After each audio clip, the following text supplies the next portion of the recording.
विष्णुमय जग वैष्णवांचा धर्म, विष्णुमय जग वैष्णवांचा धर्म, भेदाभेद भ्रम अमंगळ.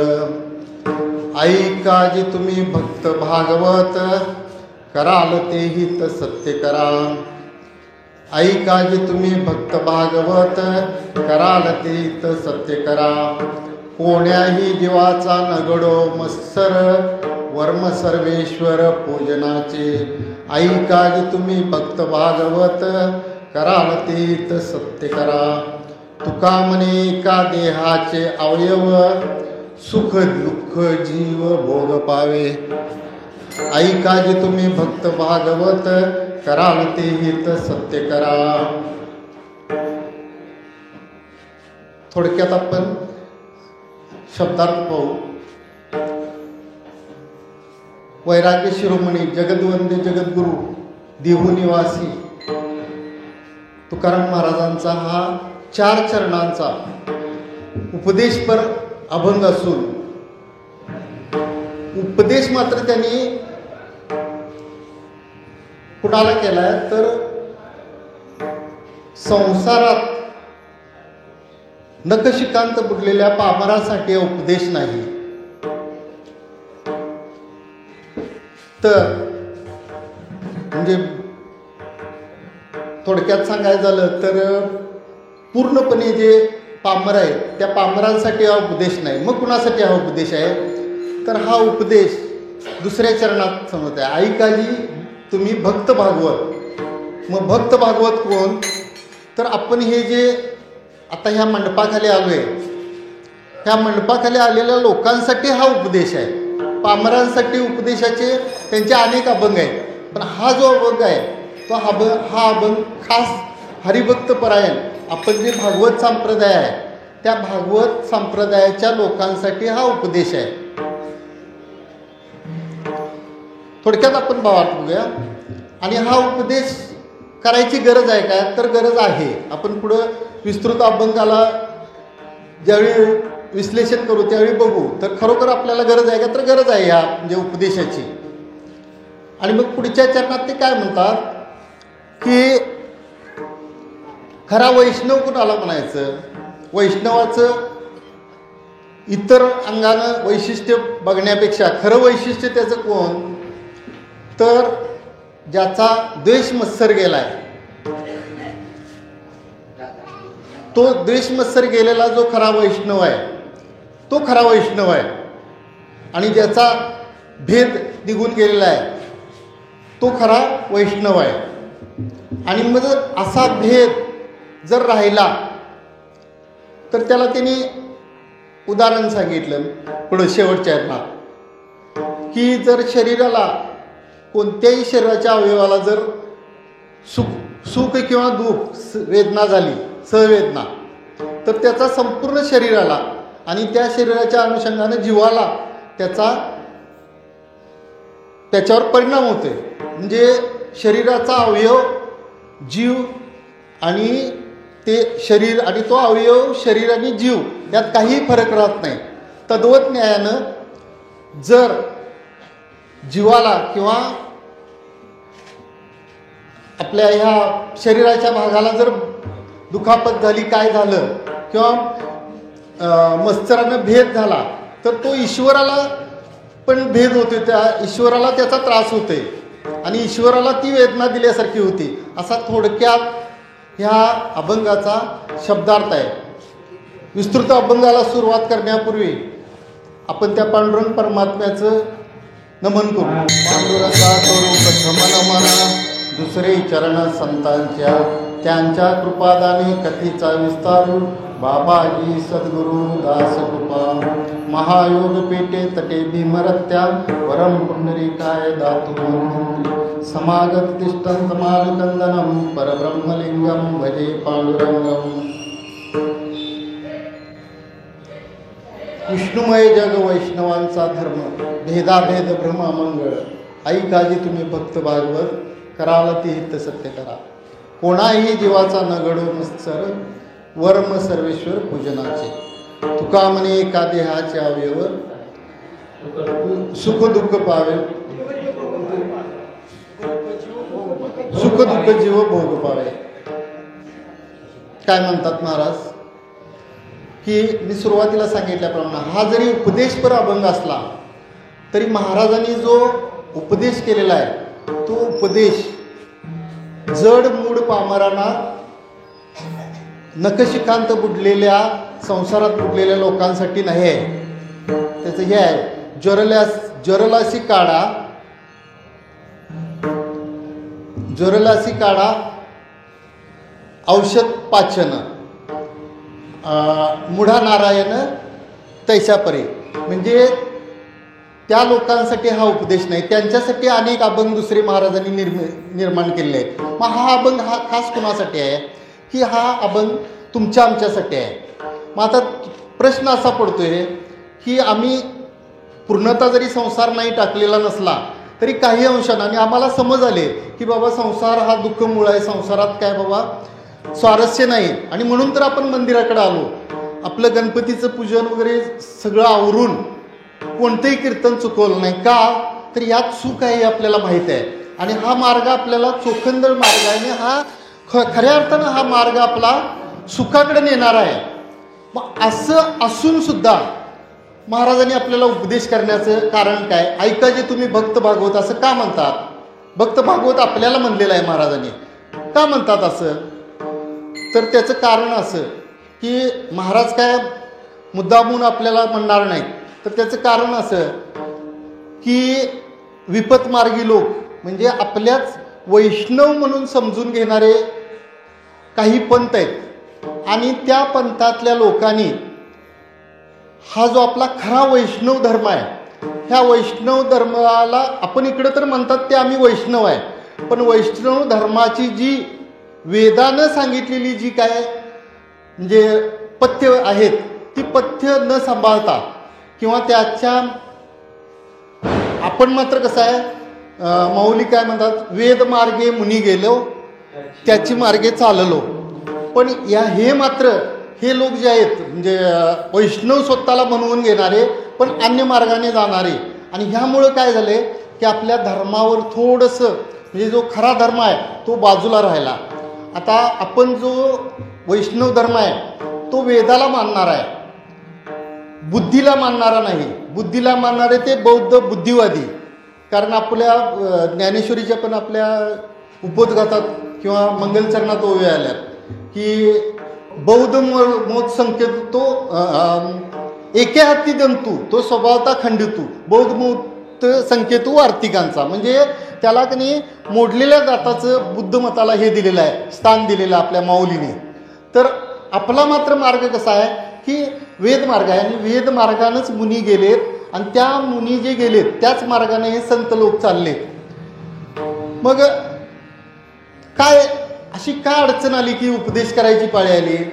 तर ह्या आपला जो सरळ मार्ग आहे त्या सरळ मार्गात ह्या विपत्पत्ती मार्गाच्या लोकांनी या बाह्य लोकांनी म्हणजे वैष्णव स्वतःला म्हणवून घेतात पण वेगळे वेगळे हे केलेल्या लोकांनी वाटेत काटेकुटे टाकले आणि ते काटेकुटे साफ करण्याचा जो खटाटोप आहे तो खटाटोप आपल्या तुकारामादी संतांनी केलेला आहे.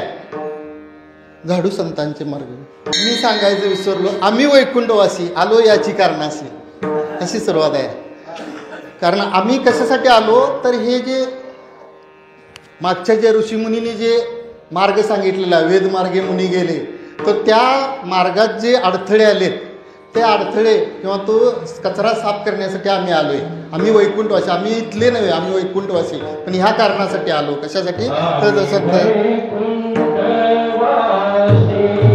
आपले सामान्य भक्त भागवत असं कोण विचारणार नाही, पण एक शंका की तुम्ही हे जे सांगताय की हा आम्ही जो वेद मार्गाचा जो आहे मग ह्या वेद मार्गाचा अवलंब तुम्ही केलाय काय? तुम्ही तसं वागताय काय?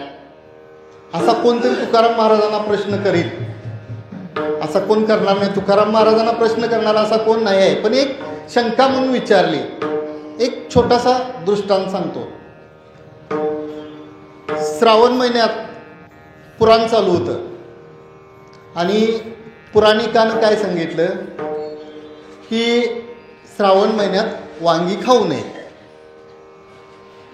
झालं पुराण चालू होतं.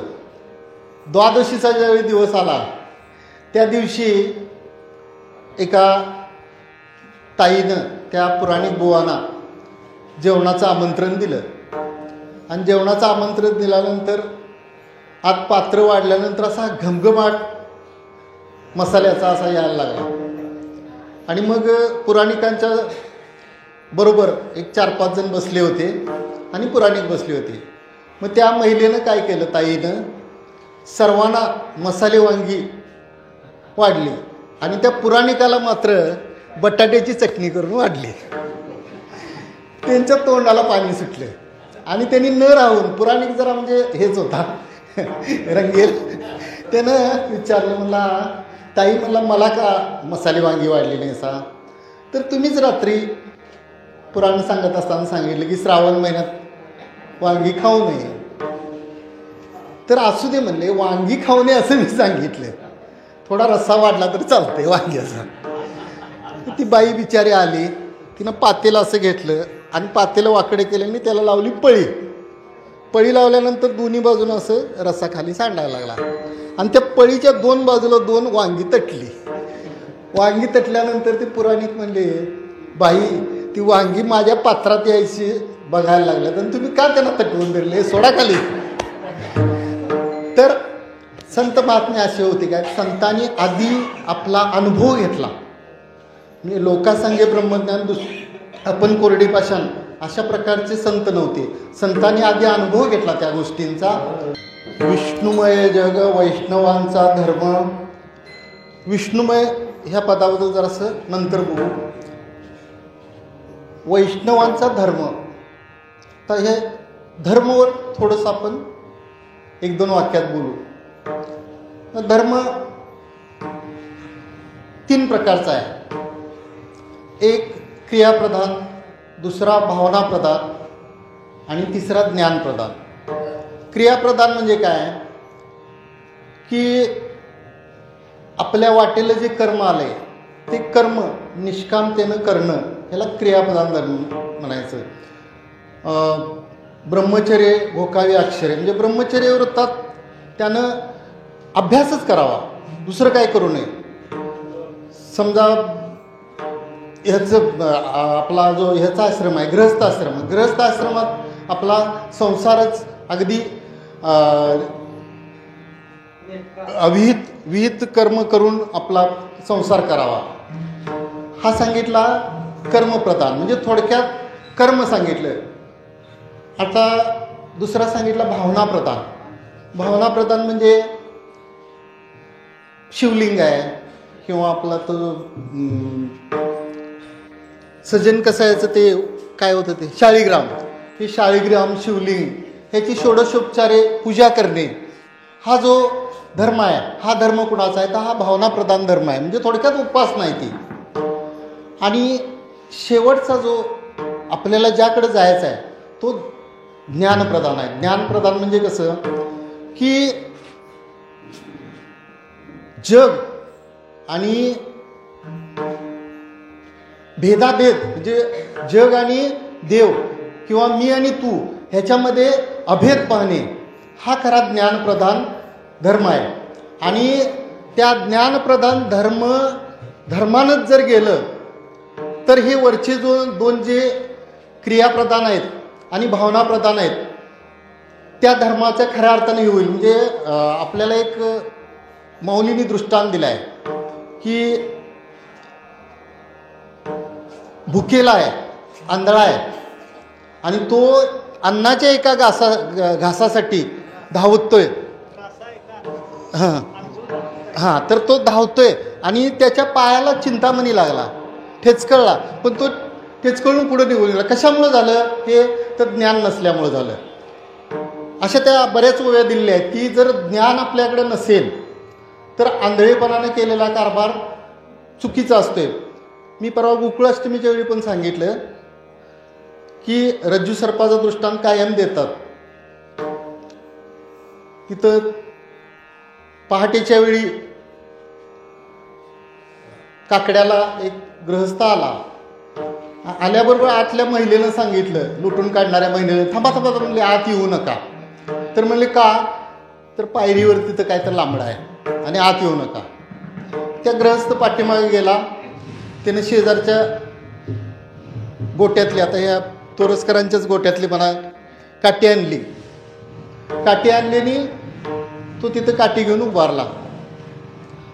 तेवढ्यात आत जो विनेकरी होता, इथलं आपलं मंदिरातलंच उदाहरण घेऊया. विनेकरी होता. त्या विनेकऱ्यानं त्या पाया पडला, त्या जे काय सर्प होता किंवा काय जो त्याला भासलं ते त्या पाया पडला आणि म्हणला आस्तिकाची दुराई. म्हणला सप्ताह चालू आहे तर कशाला आलास तू बाबा. झालं, हे दोघांचं असं चालू होतं. तो तिकडे ठेंगडे घेऊन होता आणि हे इकडं नमस्कार करत होता. तेवढ्यात आमचे अध्यक्ष आले आणि अध्यक्ष आलेले म्हणले काय कालवा चाललाय तुमचा. तर असं असं आहे, काय तर लांबडा आहे तिथं. म्हणले पहिले लाईट तर लावा. लाईट लावली. लाईट लावली बघितलं तर त्या ध्वज बांधताना जी थोडीशी शिल्लक राहिलेली दोरी, ती दोरी पडलेली होती.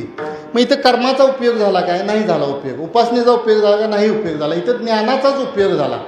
आणि ज्या पदाला आपल्याला पोचायचं आहे, मग ते मोक्ष असू दे, सुख असू दे, किंवा त्याची बरीच नावं आहेत, त्या ठिकाणी जायचं असेल तर ते ज्ञानच पाहिजे. कर्म उपासना पाहिजेच. कर्म उपासनेनं काय होतं, आपल्याला कायम आपण ऐकत आलोय की मल विक्षेप हे निष्काम कर्म आणि निष्काम उपासनेनं निघून जातात आणि चित्त स्थिर होते आणि मनाचे जे शुद्ध म्हणजे मन स्थिर राहते आणि स्थिर मनातच भगवंताचं प्रगटीकरण होते. त्यामुळे तेव्हा उपासना आणि कर्म हे पाहिजेच आहे. पण खरी जी जोड आहे ती ज्ञानाची जोड आहे. त्याला एक आपण म्हणजे सांगायचं झालं तर व्याकरणाशिवाय अभ्यास, फुटक्या नावेत बसून केलेला प्रवास आणि पथ्या वाचून घेतलेलं औषध, कर्तुम न कर्तती, म्हणजे ते करून न केल्यासारखं आहे. म्हणजे जर समजा की नाही व्याकरणाशिवाय जर आता एका महिलेनं सांगितलं की तुला मी एक नाही चान्स देतो, चान्स म्हणजे संधी, तू अमुक अमुक हे केलंस तर तुला ते बक्षीस मिळेल. पण तिनं लिहिताना कसं लिहिलं की कुठेही स्पेस दिला नाही आणि काय लिहिलं, ही संधीपून आहे ना रणाई, ही संधीपून आहे ना रणाई. काय करणार काही कळत नाही. तर तो शब्द कसा आहे, ही संधी पुन्हा येणार नाही. म्हणजे व्याकरण जर नसेल तर त्या अभ्यासाला काही काडीची किंमत नाही. तसंच आपलं नौकेत आहे. नौकेत जर बसलो आणि ती नौका जर गळकी असेल तर आपण पैल तीराला जाऊ काय नाही. आणि तिसरं उदाहरण असं आहे की पथ्य आहे, शुगर आहे आणि त्याचं मिठाईचं दुकान आहे. गिरायकाला मिठाई देताना एक तुकडा कायम तोंडात टाकणार. एक गिरायक आलं की त्याला मिठाई द्यायची आणि आपण एक तोंडात तुकडा टाकायचा. काय उपयोग आहे. त्यानं ते शुगरचं औषध घेऊन त्याचा काही उपयोग नाही. तद्वत न्यायानं ज्ञानाशिवाय ह्या गोष्टी आपल्याला शक्य नाहीत. त्यामुळं आपला जो धर्म आहे तो धर्म असा आहे, कर्मप्रधान पण आहे, भावनाप्रधान पण आहे. पण मुख्यतः कर्म आणि भावना म्हणजे कर्म आणि उपासना ही ज्ञानाच्या जोडा बरोबरीनं चालली पाहिजे. तरच आपण योग्य दिशेला जाऊ शकतो. आणि त्या योग्य दिशेला जाण्यासाठी हे ज्ञानाची गरज आहे. आता राहिला प्रश्न तो विष्णुमय. आता विष्णुमय हा मय हा मयट प्रत्यय आहे. मयट प्रत्यय आपण कुठं कुठं वापरते, भरपूर असेल तर त्याला मय हा आपण शब्द वापरते. जलमय. आता परवा जुलै महिन्यात आपल्याला मी त्या दत्ताच्या देवळाच्या अलीकडच्या देवळाच्या वरून की नाही फोटोग्राफी केली. बघितलं तर सगळीकडे पाणीच पाणी होतं सगळीकडे, बाकी काय दिसतच नव्हतं. जलमय म्हणजे आपण जे भरपूरपणा जे असेल तर त्याला जलमय म्हणजे मय हा शब्द वापरते. दुसरं काय, मृण्मयी घट. मृण्मयी घट म्हणजे काय, विकार आहे तो, मातीचा विकार घट आहे. आणि तिसरा जो शब्द आहे हे दोन्ही नाहीत, म्हणजे विकार पण नाही आणि तो भरपूरपणा पण नाही. आणि तिसरा जो प्रकार आहे तो प्रकार म्हणजे काय की हा देवाच्या अनुषंगानं वापरलेला आहे. म्हणजे देवाच्या अनुषंगानं म्हणजे काय की आनंद, अद्वय, नित्य, निरामय हे जे शब्द आहेत हे शब्द देवाच्या संबंधात आहेत. म्हणजे देवाला जवळ करणारे. आणि त्याच्या उलट जग कसं आहे की असं जड दुःखरूप हे आहे. तर हे वापरण्यासाठी मय हा शब्द वापरला जातोय.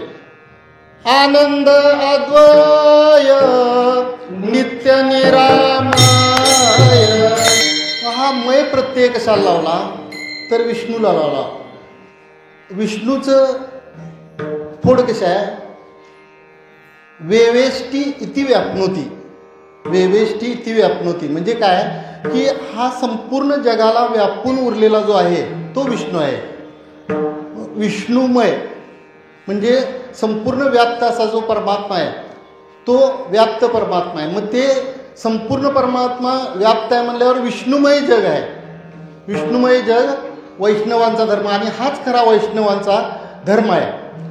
आता हे बऱ्याच वेळा आपल्याला विष्णू आणि जग कसं एक असेल तर प्रत्यक्ष भगवंतच त्याचं सांगतात.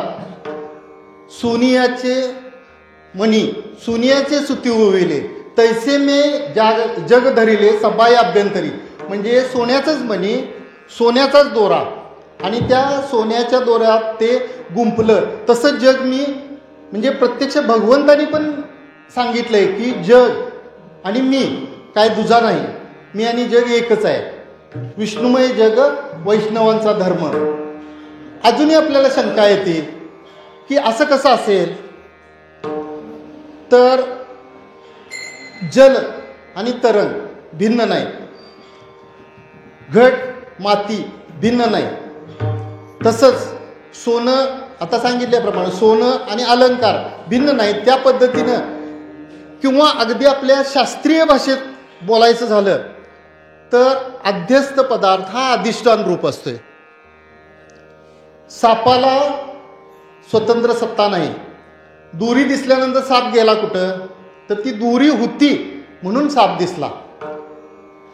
म्हणजे जो जग आहे आपल्याला हे जग दिसते कशाच्या आधारावर तर त्या अधिष्ठानाच्या आधारावर. अधिष्ठान जे पांडुरंग परमात्मा आहे त्या अधिष्ठानाच्याच आधारावर आपल्याला जगाचं हे सगळं सांगायला ठीक आहे. पण हा अनुभव घेतला काय तर हा घेतला संतांनी अनुभव घेतला. तुकाराम महाराजांचं आपल्या सर्वांना एक परिचित उदाहरण आहे की तुकाराम महाराज हे एका शेतामध्ये राखणीला जात होते आणि सुरुवातीच्या काळात ज्यावेळी राखणीला जायचे त्यावेळी त्या चिमण्या किंवा ते पक्षी महाराजांच्या चाहूल लागले की ते उडून जायचे. ते तिथे एकांतात बसायचे आणि म्हणायचे की असं का होते. आणि त्यांना अतिशय दुःख व्हायचं त्या गोष्टीचं. आणि दुःख होऊन ते की नाही त्यांनी बरंच त्याच्यावर म्हणजे त्या एकरूप करण्यासाठी त्यांनी ध्यान केलं. आणि ज्यावेळी त्यांना खरोखर ते पक्षी त्यांच्या अंगाखांद्यावर येऊन खेळू लागले त्यावेळी त्यांना खऱ्या अर्थानं त्या म्हणजे जे विष्णुमय जग जे आहे त्याची प्रतीती आली. महाराजांच्या बऱ्याच अभंगातून आपल्याला जाणवते की मी आणि विष्णू हा दुजा नाहीच आहे. जेथे जातो तेथे तुझा संगाती, जेथे जातो तेथे तू माझा संगाती.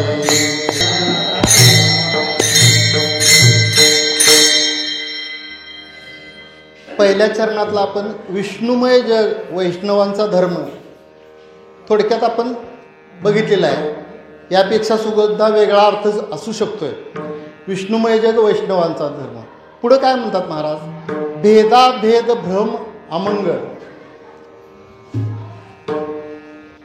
आता भेदाभेद, भेदाभेद हा शब्द जर फोड केली तर भेद आणि अभेद असं आपल्याला दिसते. मग एक भेदाचा अहंकार किंवा भेदाचा अभिमान आणि त्याच्या तत्स्वरूप म्हणजे त्याच्याच सापेक्ष अभेदाचा पण अभिमान असं येणार. आणि मग एक भेदाचा अभिमान वेगळा झाला आणि एक अभिदाचा अभिमान असा झाला, तर असा त्याचा अर्थ नाही. ह्या ठिकाणी भेदाभेदचा अर्थ आपण भेदच घ्यायचा. म्हणजे व्यवहारिक उदाहरण सांगतो. आपण साड्यांच्या दुकानात गेलो आणि साडी एक आपण पसंत केली. साडी पसंत केल्यानंतर बाबा किती दर, तर 1550 रुपये म्हणून सांगितलं. 1550 रुपये म्हणून सांगितल्यानंतर ती महिला काय म्हणते की काहीतरी कमी जास्ती करा की. तर कमी जास्तीचा अर्थ इथं आपण कमी असा घ्यायचा, नाहीतर ते 1550चं मग ठीक आहे 1650 देऊन टाका असा त्याचा अर्थ नाही. तर कमी जास्तीचा अर्थ कमी. तसा भेदाभेद हा जो शब्द आहे ह्या ठिकाणी भेदच हा आपण अर्थ घ्यायचा. आणि मग भेदाभेद मधला हा जो भेद आहे हा भेद कसा आहे, तर भेद अमंगळ आहे. अमंगळ म्हणजे काय, जे परमेश्वराला सोडून जे सगळं चिंतन आहे किंवा जे सगळं आहे ते अमंगळच आहे. आणि आपला मुख्य हेच काय आहे, तर विष्णुमय धर्म जो आपलं हे आहे विष्णुमय जग वैष्णवांचा धर्म. आणि हा जर भेदाभेद गेला नाही तर सगळं आपण केलेल्या गोष्टी ह्या पाण्यात आहेत, अमंगळच आहेत. म्हणून तो भेदाभेद भ्रम अमंगळ आहे. आणि मग हे कुणाला सांगतात, तर ते दुसऱ्या चरणात आपल्याला पुनरावृत्ती करतो की हे कुणाला सांगितले, तर हे तुम्हाला आम्हालाच सांगितले. हे जर आपण ह्यातलं काय आपण बाहेर सांगायला गेलो, म्हणजे मगाशी मी शब्द जो वापरला नखशिकांत बुडलेले जे संसारात आहेत त्या संसारात बुडलेल्या लोकांना जर हे सांगायला गेलं, तुमचं तुमच्याजवळ ठेवा म्हणणार, तुम्ही काय आम्हाला हे असलं काय सांगू नका. तर हे आपणच काय ऐकायचं आहे की आपल्याला अगदी आयुष्य कमी आणि त्या कमी आयुष्यात आपले उपास्य देवता कोण, त्या देवतेचं स्वरूप काय, हे सगळं जर ऐकायचं झालं. कारण का हा भेद आहे, हा भेद आपल्यात सुद्धा अजून भेद कसा आहे की आपल्याला जर समोर शिवाचा भक्त आला तर शिवाचा भक्त कसा असतोय, असे 3 पट्टे वाढलेले असतात. तर आम्ही शाळेला असताना म्हणायचा 111 वाला आला. 111 म्हणजे 111 म्हणजे अजूनही आपल्याला की नाही शिवभक्त आणि विष्णू भक्त म्हणजे शिवाचा म्हणजे ते एक संस्कृत श्लोक आहे की ते शिवभक्त बघितल्यानंतर पिसू मुंगी सुद्धा पळून जातात, अशा प्रकारचा एक श्लोक आहे. तर एवढा आपण ते म्हणजे त्यांचा त्या शिवभक्तांचा आपण द्वेष करतोय. आणि मग ते आपला करत नसतील काय, ते पण आपला करतात, आपला मत्सर करतात किंवा आला हे उबांडा नामवाला.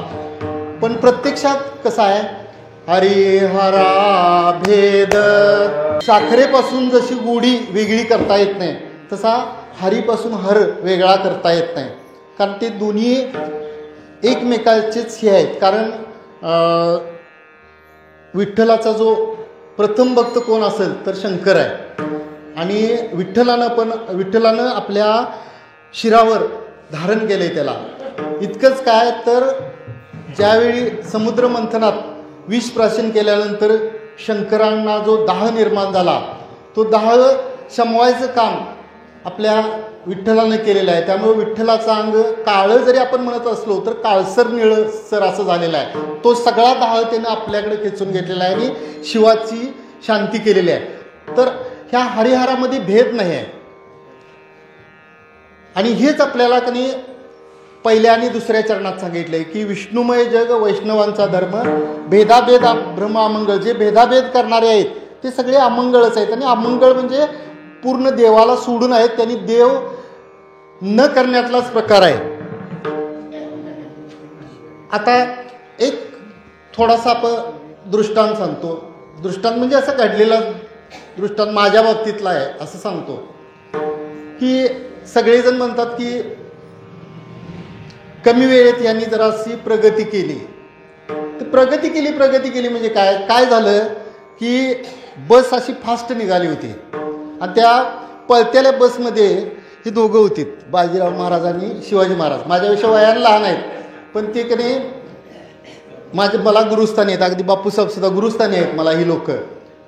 त्यांनी काय सांगितलं, तात्या 2 मिनटं फक्त पळा. आणि त्यांनी मला पळायला लावलं आणि हात दिला.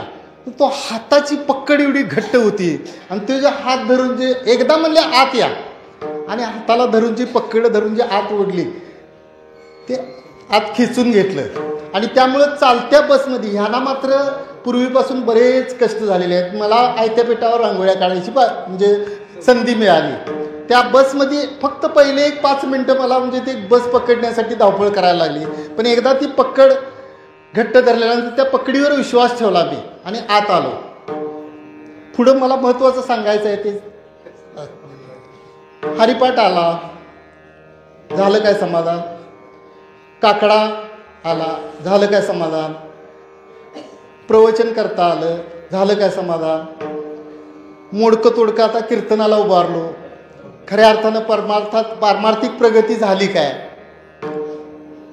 तर ह्या सगळ्या प्रश्नांची उत्तरं अभंगाच्या 3ऱ्या चरणात आहेत. मी असं का म्हणलं तर हरिपाठ म्हणणे, काकडा म्हणणे, प्रवचन करणे, अगदी कीर्तन करणे इथंपर्यंतच्या सगळ्या ह्या गोष्टी सोप्या आहेत. सोप्याच असं म्हणतो मी. कारण पण जे आता आपण जे 3रं चरण म्हणलं, कोण्याही जीवाचा न घडवो मत्सर वर्म सर्वेश्वर पूजनाचे. देवाला पूजा कोणती आवडती वर्म सांगितलंय त्यात. तर ते कोणती पूजा आवडती तर जे आपलं विष्णुमय जग आहे म्हणजे सर्व जग समदृष्टीनं पाहणं, ही जी समदृष्टी यायची झाली तर त्याला मग बऱ्याच पायऱ्या आहेत. अगदी म्हणजे सांगायचं झालं तर एक रामायणातलं उदाहरण सांगता येईल की अगदी राम लक्ष्मणांच्या बाबतीतलं ते उदाहरण आहे. आणि आपण त्या कोण्याही जीवाचा न घडो मत्सर इथंपर्यंत जर जायचं असेल तर त्याला साधन एकच आहे. ही साधनं तर आपण सगळी करायचीच आहेत, पण त्यातलं महत्त्वाचं साधन कुठलं असेल एक दृष्टांत सांगतो म्हणजे आणि नंतर पुढं त्याचं हे सांगतो. एक आमचे शाहीर मित्र आहेत. त्या शाहीर मित्रांनी मला एक प्रश्न विचारला की म्हणले आईरावण महिरावण तुम्हाला माहीत आहेत काय. तर म्हणलं माहीत आहेत की आईरावण महिरावण माहीत आहेत. मग त्या आईरावण महिरावणाबरोबर युद्ध कुणी केलं तर आईरावण महिरावणाबरोबर युद्ध मकरध्वजानं केलं. तर त्या आईरावण आणि महिरावणाने मकरध्वजाबरोबर युद्ध केलं. तुम्ही म्हणता युद्ध केलं, मकरध्वज हा कोण. हे शाहीर लोक आडवे तिडवे प्रश्न विचारतात. आपल्याला काय पाहिजे तेवढं आपण घ्यायचं. मी पूर्ण त्यांचं ऐकून घेतलं. कारण कसं असते आपलं जे आपला संप्रदाय आहे ह्या आपल्या संप्रदायामध्ये शंका असते आणि शंकेचं समाधान समोरचं म्हणजे आपले गुरुवर्य किंवा उच्च पदावरचे असतात ते समाधान करत असतात. आणि ते समाधान करत असताना त्यांचं पण समाधान होते आणि ऐकणाऱ्याचं पण समाधान होते. आणि दोन्ही म्हणजे पूर्व पक्षाचं आणि उत्तर पक्षांचं ह्यात समाधानाची बाजू असते. पण ह्या याच्यात कसं असते कलगीतुरा त्यानं प्रश्न विचारलेला असते, त्या प्रश्नाचं त्याला परफेक्ट उत्तर माहीत असते. आणि समोरच्यानं उत्तर जर दिलं तर उलटा तो नाराज होते. त्या समोरच्यानं उत्तर देता आलं नसलं पाहिजे तर ते खुश होते. असं हे असते. पण ऐकूया म्हणलं काय म्हणतो ते ऐकतो म्हणलं. तर म्हणले हा जो कालावधी आहे हा 6 महिन्याचा कालावधी आहे. हनुमान उड्डाण करून ज्यावेळी निघाले होते त्यावेळी त्या ठिकाणी त्या सरोवरात मगर होती आणि हनुमानांचा घाम त्या मगरीनं गिळला आणि मगरीनं गिळल्यानंतर तिच्या पोटी जो गर्भ राहिला आणि त्याचं पुढं हे झालं तोच मकरध्वज. मग ह्या 6 महिन्यात मकरध्वज जन्माला कसा आला आणि त्यानं महिरावणबरोबर युद्ध कसं केलं आणि युद्धात जिंकला कसं याचं उत्तर सांगा मला. मी त्याला प्रणिपात केला आणि म्हणलं मला उत्तर माहीत नाही तूच सांग म्हणलं. काय मला कमीपणा वाटायचं. मग चांगलं सांगितलं त्यांनी उत्तर की माकडिणीचा गर्भ हा 3 महिन्याचा असतो. ठीक आहे म्हणलं. मग मी परत प्रश्न केला म्हणलं 3 महिन्यात माकडिणीचा गर्भ बरोबर आहे म्हणलं, पण 3 महिन्यात हा युद्ध खेळण्यासारखा कसा झाला.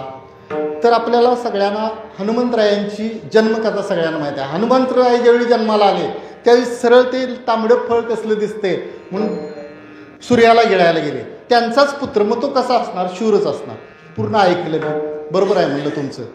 आपल्याला मूळ मुद्द्याकडे जाऊया आपण. ह्या अहिरावण महिरावणाने संपूर्ण युद्ध जवळजवळ समाप्तीला आल्यानंतर राम आणि लक्ष्मणांना बंदी बनवून नेलं आणि अगदी त्यांना बळी देणार होते. त्यावेळी राम लक्ष्मण मनातल्या मनात म्हणले, या ठिकाणी माझा जर हनुमंतराय असता तर हनुमंतरायानं आम्हाला वाचवलं असतं. आणि त्यावेळी हनुमंतराय मकरध्वज वगैरे आले आणि त्यांना वाचवले. आपण यातनं बोध काय घ्यायचा? देवाच्या बाबतीत मी हे लावतोय, तुम्ही त्याचा गैरसमज करून घेऊ नका. राम हे पूर्ण ज्ञान स्वरूप होते, ज्ञानाचेच हे ज्ञानच होतं ते. आणि लक्ष्मण हे कोण होते? तर वैराग्याचं मूर्तिमंत उदाहरण होतं. का वैराग्याचं मूर्तिमंत उदाहरण का? तर आपणा सर्वांना माहीत आहे की लक्ष्मणाने 14 वर्ष वनवासात पूर्णपणे ते निराहारी राहिले होते, म्हणजे काहीही खाल्लं नव्हतं त्याने, एवढं वैराग्य त्यांच्याकडे होतं. आणि हे अहिरावण आणि महिरावण, हे अहिरावण आपण इथं लावायचं कसं की अहिरावण महिरावण म्हणजे हे दोन आपले काम क्रोध आहेत. आणि ज्ञान आणि वैराग्य, त्या ज्ञानाला पण अहंकार झाला आणि वैराग्याला पण थोडासा अहंकार झाला. आणि त्या अहंकारामुळे ते बंदी झाले. कुणाच्या बंदीत गेले? ते काम क्रोधाच्या बंदीखान्यात गेले. आणि मग सोडवलं कुणी? भक्तीनं. पुढे भक्तीने धरली हाती. आपण मुद्दा सोडायचा नाही. मुद्दा कुठला आहे आपला? की वर्म सर्वेश्वर पूजनाचे काय आहे? तर कोण्याही जीवाचा न घडो मत्सर. आणि कोण्याही जीवाचा न घडो मत्सर जर आपल्याला त्या ह्याला पोचायचं झालं तर ज्ञान वैराग्य हे विवेकादी जी साधनं, ह्या साधनाबरोबरच आपली उच्च प्रतीची म्हणजे हनुमंतरायांची जी भक्ती होती त्या प्रतीची भक्ती आपल्याकडे पाहिजे. मग आपण करत नाही का भक्ती? मगाशी आता प्रवचनात महाराजांनी सांगितलं की तुम्ही माळ एकदा ओढून तरी बघा, नामस्मरण करून बघा. महाराज मी माळ ओढत नाही, पण आजपासून ओढायला चालू करतो. आणि खरोखर तुम्ही जे प्रवचनात सांगितलं त्याचा प्रत्यय येतोय का हे बघून मी तुम्हाला लगेच सांगत नाही, प्रत्यय आल्यानंतर सांगतो. तर म्हणजे ह्या ज्या आपण बारीक सारीक गोष्टी, माळ ओढणे आपल्याला जर असं म्हणजे कमीपणाचं मी कीर्तनकार, मी प्रवचनकार, मला हरिपाठ म्हणता येतोय, मला काकडा संपूर्ण पाठ आहे आणि मी माळ ओढायची, तर ते त्यांनी सांगितले म्हणजे निश्चितपणे त्यांनी ते केलेलं आहे. आपल्या सर्वांना माहीत आहे की बापूसाहेब महाराज हे गेले 3 वर्ष कांदा लसूण त्यांनी वर्ज्य केले. त्यामुळे ते कुठे आपल्या प्रसादाला थांबतात का बघा. तर आधी केले आणि मग सांगितले असं त्यांचं हे आहे, ब्रीद आहे. तर हे जर आपल्याला वर्म सर्वेश्वर पूजनाची जर म्हणजे त्या द्वेष मत्सर जर जायचं असेल तर ह्या गोष्टींची फार नितांत गरज आहे. कोणत्या?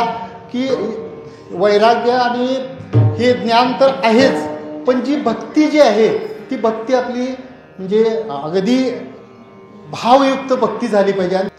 कोण्याही जीवाचा न घडो मत्सर वर्म सर्वेश्वर पूजनाचे. श्रीमद भागवतात कपिल मुनींनी आपल्या आईला उपदेश करताना अनुभूती नावाची आई आहे, त्यांच्या आईला उपदेश केला आहे. आणि त्या उपदेशात त्यांनी सांगितले की सगळं विष्णुमय जग असताना की मूर्तीची प्रतिष्ठापना करून माझी जी पूजा करतात ती पूजा मला अजिबात आवडत नाही. म्हणजे प्रत्यक्ष भगवंत असं सांगतात, हे कपिल मुनीने आपल्या आईला सांगितलेलं आहे की ही पूजा मला अजिबात आवडत नाही. तर त्यांना पूजा जी अभिप्रेत आहे ती अभिप्रेत पूजा कुठली आहे? तर विष्णुमय जग वैष्णवांचा धर्म भेदाभेद भ्रम अमंगळ कोण्याही जीवाचा न घडो मत्सर, ही पूजा त्यांना अभिप्रेत आहे. आणि तेच खरं म्हणजे पूजनाचं जे वर्म आहे ते पूजनाचं वर्म तेच खरं आहे. आणि ते पूजनाचं वर्म आपल्या सगळ्या संतांनी अनुभव घेतलेला आहे. कारण आपल्याला सगळ्या कथा माहीत आहेत. काशीहून रामेश्वरला कावड घेऊन एकनाथ महाराज निघाले होते. त्यांनी ते पाणी उन्हात पडलेल्या गाढवाला हे केलं, पाजलं. का पाजलं? तर त्यांना भेद दिसला नाही, त्या गाढव आणि आपल्यामध्ये भेद दिसला नाही. परवा चेष्टेनं आपले पूर्णानंद महाराज काय म्हणले की भेद जोपर्यंत दिसतोय ते गाढव आहे जो असं जोपर्यंत वाटते पुढचं काय सांगत नाही. ते गाढव आहे असं वाटतं उपयोगी नाही.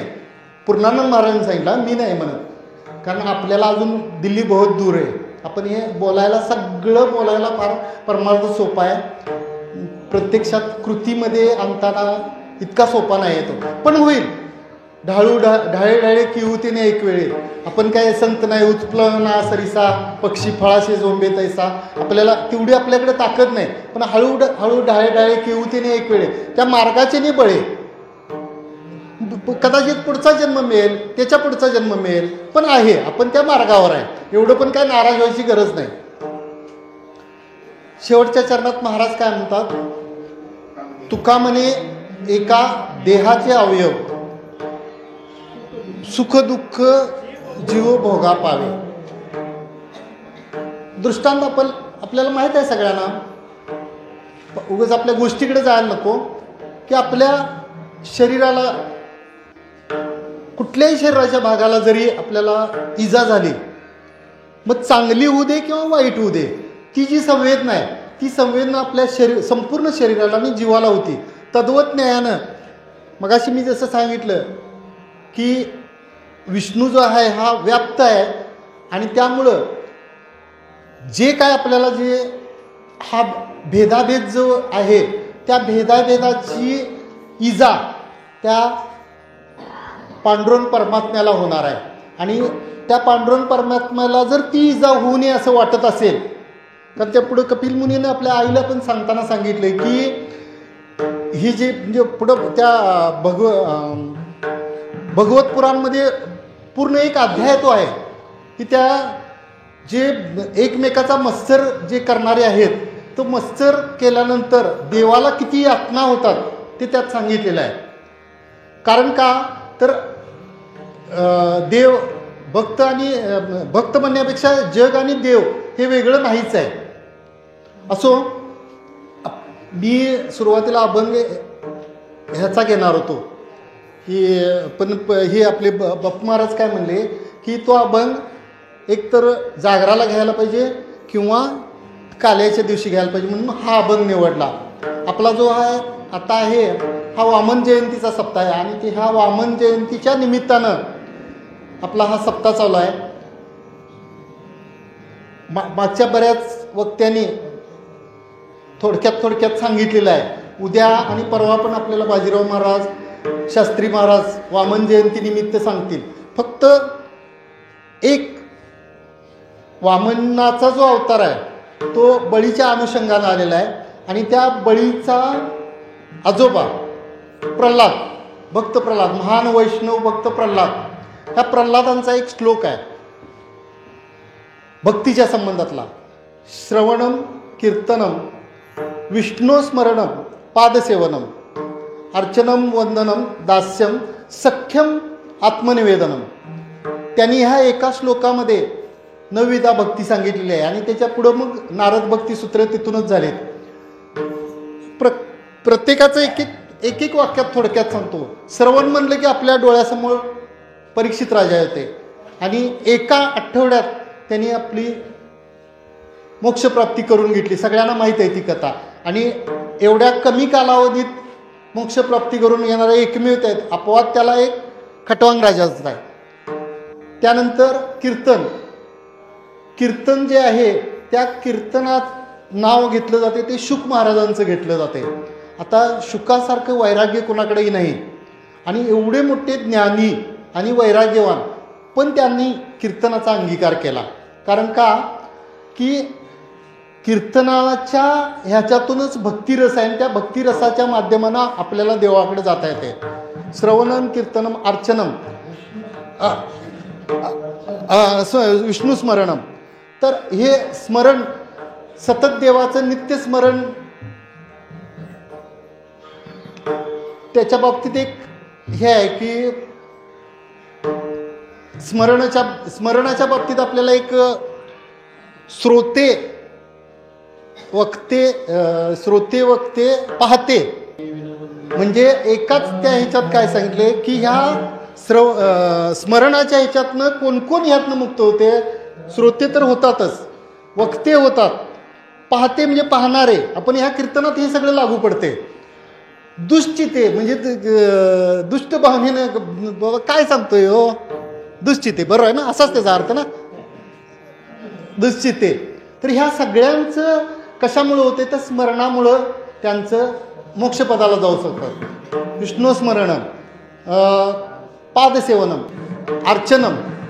अर्चनम म्हणजे अक्रूरानं सतत सातत्यानं फक्त नमस्कार करायचं काम केलं आणि त्यातून तो मुक्त झाला. दास्यत्व निकट हनुमंते केले, सगळ्यांना पाठ आहे. हनुमंतरायांसारखं दास्यत्व कुणालाही जमलेलं नाही. आणि शेवट राहिलं सख्य, तर ही सख्य भक्ती अर्जुनासारखी सख्य भक्ती केली नाही. आणि महत्त्वाचं आपण जे यायचं आहे, ज्या आपला अवतार आहे म्हणजे जो वामन अवतार घेतलेला आहे, तर तो आत्मनिवेदन जे आहे, ती आत्मनिवेदन भक्ती कुणी केली तर बळीराजानं केली. तर त्या ठिकाणी दोन हे गोष्टी आहेत, एक भक्ती तर आहेच आणि त्या पाठोपाठ त्याने प्रणिपात म्हणजे पूर्णपणे जे योगदान दिलेलं आहे, म्हणजे कधी शिल्लकच राहिला नाही. तो पूर्ण भक्ती करून गेल्यानंतर आपलं आत्मसमर्पण पूर्णपणे केलं. आणि आत्मनिवेदन, श्रवणादी भक्तीचे बरेच भक्त आहेत, पण आत्मनिवेदनचा भक्त एकमेव बळीराजा आहे. बरोबर आहे ना, आत्मनिवेदनचा भक्त एकमेव बळीराजा आहे. हा बळीराजा काय दुष्ट नव्हता. आता हे बरोबर त्याबद्दल सांगणं योग्य नाही, पण बळीराजा हा दुष्ट नव्हता. बळीराजाला राज्य कशामुळे मिळालं तर हे देवादी लोक विषयांत झाले होते आणि त्यांचं अजिबात लक्ष नव्हतं आणि आपसूक बळीराजाला हे राज्य मिळालेलं आहे. बळी हा काय दुष्ट नव्हता, बळी हा उच्च प्रतीचा भक्त होता. फक्त कसं देवाच्या जे ही देवांची माता आहे, ती देवांची माता विष्णूंच्याकडे गेले आणि त्यांना नम्रपूर्वक अभिवादन केलं की बाबा हे देवांची खुर्ची डळमळीत व्हायला लागली आहे. आणि मग ते पुढची कथा आपल्याला सगळ्याला माहीत आहे. तर हे जे आत्मनिवेदन करणारा जो थोर भक्त आहे, त्या बळीराजाचा जो त्याचा संहार केला असं म्हणता येणार नाही. त्याचे जे कार्य होतं ते कार्य संपवण्याचं काम त्या वामन अवतारानं केले. त्या वामन जयंती निमित्तानं हा आजचा आपला सप्ताह आहे. त्या सप्ताहाच्या निमित्तानं तुमच्या सर्वांच्या मदतीनं म्हणा, साक्षीनं म्हणा, सर्वांच्या यानं कीर्तनरूपी सेवा माझी पूर्ण केलेली आहे. काही जर अभंग सोडून बाजूला गेलो असलो तर तो माझ्या बुद्धिमांद्य आहे, म्हणजे बुद्धीचा दोष आहे. आणि बरोबर जे असेल ते आपणा सर्वांचं आहे. झालेली सेवा या ठिकाणी पूर्ण करून सेवेला पूर्ण ज्ञानेराज